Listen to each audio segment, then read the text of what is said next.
Disaster narrowly avoided in College Park early this morning when multiple neighbors were stuck in their apartments during a fire. But quick thinking of nearby law enforcement saved the day. Atlanta News First reporter Joshua Skinner joins us near Cambridge in East Maine. Joshua, this is another example of why we love our first responders.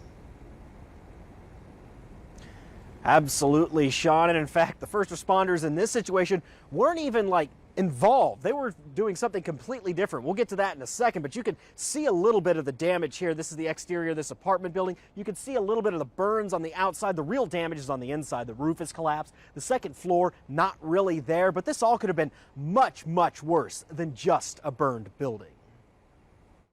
It's not what Woodward Academy Director of Security Jeff Yarbrough imagined he'd encounter while directing traffic early Tuesday. A dining hall employee came out and flagged me down and saw heavy smoke. Before the school day even started, he was running through the parking lot to a nearby complex.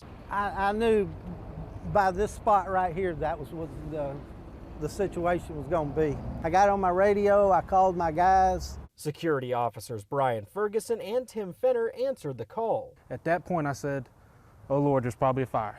Their response so quick, it beat the fire department. They could have waited. Nah, we went in. There was no second thought. There was no second thought. We needed to limit the loss of life, and we needed to do what we had to do. Residents said units 3 and 6 still had people inside. Ferguson went into 6, finding a woman and her elderly mother. I went up the stairs and was able to carry the lady down the stairs to make sure that she was safe. The fire department arrived and everyone turned their attention to Unit 3 and the 94-year-old deaf woman stuck inside. We made entry at the door. We tried to kick it in, but the flames were too strong, too hot, to the point where I had actually burn marks. Firefighters got in, found the woman, but struggled to get her out. Fenner rushed through the flames and grabbed her. As I'm carrying her, I could feel the burning and the flames and see visible fire on her clothing, as well as her hair, her feet, and her body. He put out the fire as he carried her. Woodward officials say the woman was rushed to Grady Hospital.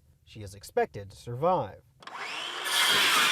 Crews boarded up the building, protecting what's left of people's belongings. We want to make sure and partner with our tenants to make sure that they have the short-term housing needs. And after all of that, Tell my guys how proud I am of them. the workday was just beginning. We signed up for this. Now, how and where this fire started, we're not really sure as of yet, but as you can see, units 3 and 4 are where the main damage seems to be. It would make sense that that might have been where this all started. And while none of the residents are going to be able to sleep here in their beds tonight, they will all wake up tomorrow because of the fast action of law enforcement. Reporting live in College Park, Joshua Skinner, Atlanta News First. Thanks, Joshua. Fast and incredible work out there. Outside, if you